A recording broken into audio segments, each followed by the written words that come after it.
পশ্চিমবঙ্গ বিধানসভা নির্বাচনে বিজেপির সাফল্যের পর রাজ্যে ফিরলেন ত্রিপুরার প্রাক্তন মুখ্যমন্ত্রী তথা সাংসদ বিপ্লব কুমার দেব। আজ আগরতলার মহারাজা বীর বিক্রম বিমানবন্দরে পৌঁছালে দলীয় কর্মী ও সমর্থকদের উষ্ণ অভ্যর্থনায় ভেসে যান তিনি। সাংবাদিকদের মুখোমুখি হয়ে বিপ্লব দেব জানান, দল তাকে যে দায়িত্ব দেবে তিনি সেই দায়িত্ব নিষ্ঠার সঙ্গে পালন করবেন। তবে তার এই সংক্ষিপ্ত সফর ঘিরে রাজনৈতিক মহলে শুরু হয়েছে জোর জল্পনা। বিশেষভাবে নজর কেড়েছে এই সফরে তার পাশে দেখা গেছে রাজ্যের মন্ত্রী সুশান্ত চৌধুরীকে। অন্যদিকে দলের বহু গুরুত্বপূর্ণ সাংগঠনিক নেতাদের অনুপস্থিতি নিয়েও উঠছে প্রশ্ন। রাজনৈতিক বিশ্লেষকদের মতে এই উপস্থিতি কি শুধুই কাকতালীয়, নাকি এর পেছনে রয়েছে বড় কোনো বার্তা?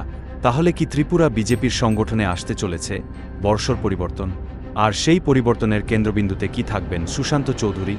উল্লেখ্য, বিপ্লব দেবের সঙ্গে সুশান্ত চৌধুরীর ঘনিষ্ঠতা দীর্ঘদিনের। বিভিন্ন সময়ে তাদের একসঙ্গে দেখা গেছে এবং পারস্পরিক যোগাযোগও রয়েছে নিয়মিত। তবে এখনও পর্যন্ত ভারতীয় জনতা পার্টির তরফে এই বিষয়ে কোনো আনুষ্ঠানিক ঘোষণা করা হয়নি। ফলে জল্পনা থাকলেও নিশ্চিত করে কিছু বলা যাচ্ছে না। এখন দেখার দিল্লির কেন্দ্রীয় নেতৃত্ব আগামী দিনে ত্রিপুরা বিজেপির সাংগঠনিক কাঠামোতে কী পরিবর্তন আনে এবং সেখানে সুশান্ত চৌধুরীর ভূমিকা কতটা গুরুত্বপূর্ণ হয়ে ওঠে।